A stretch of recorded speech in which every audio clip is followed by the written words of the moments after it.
Hi everyone, నేను మీకు ఇడ్లీ పిండి చూపిస్తున్నాను. ఇది ఆల్రెడీ ఫర్మెంట్ అయింది నైట్ అంతా. నేను ఇడ్లీ రవ్వకు బదులుగా జొన్న రవ్వ వేసుకున్నాను. సో మనము డయాబెటిక్ ఉన్న వాళ్ళకి ఇది చాలా హెల్ప్ అవుతుంది. మనము రైస్కి బదులుగా జొన్న రవ్వ కానీ మిల్లెట్ రవ్వ మనకి ఇప్పుడు చాలా అవైలబిలిటీ ఉంది. మనకి ఏది ఇష్టమైతే అది వేసుకోవచ్చు. కానీ ఫర్మెంటేషన్ అయితే ఒక ఫైవ్ అవర్స్ సరిపోతుంది. సమ్మర్ కాబట్టి మనకు తొందరగా పుల్లగా అయిపోతుంది. దీనిలో మనము ఉత్తప్పంలా వేసుకోవచ్చు, ఇడ్లీలో మనకి ఏది ఇష్టమైతే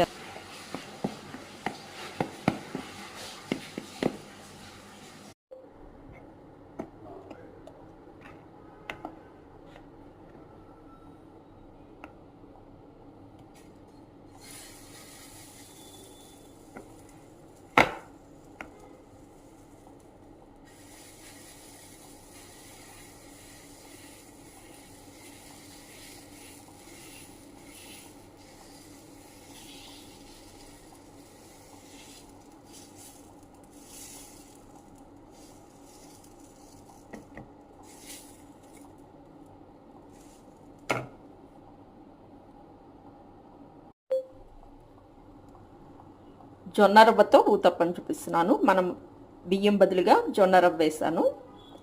పైన చూడండి దోశ పైన హోల్స్ ఎలా ఫామ్ అవుతున్నాయో.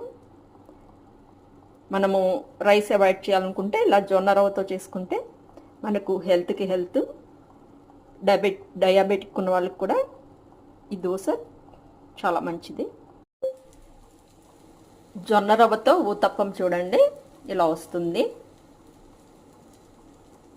డయాబెటిక్ ఉన్న వాళ్ళకి ఇది చాలా మంచిది. బియ్యం బదులుగా మనము జొన్న రవ్వ వేసుకుంటాము. మనం ఏదైనా కూర పెట్టుకు తీసుకుంటే 1 or 2 తీసుకుంటే సరిపోతుంది.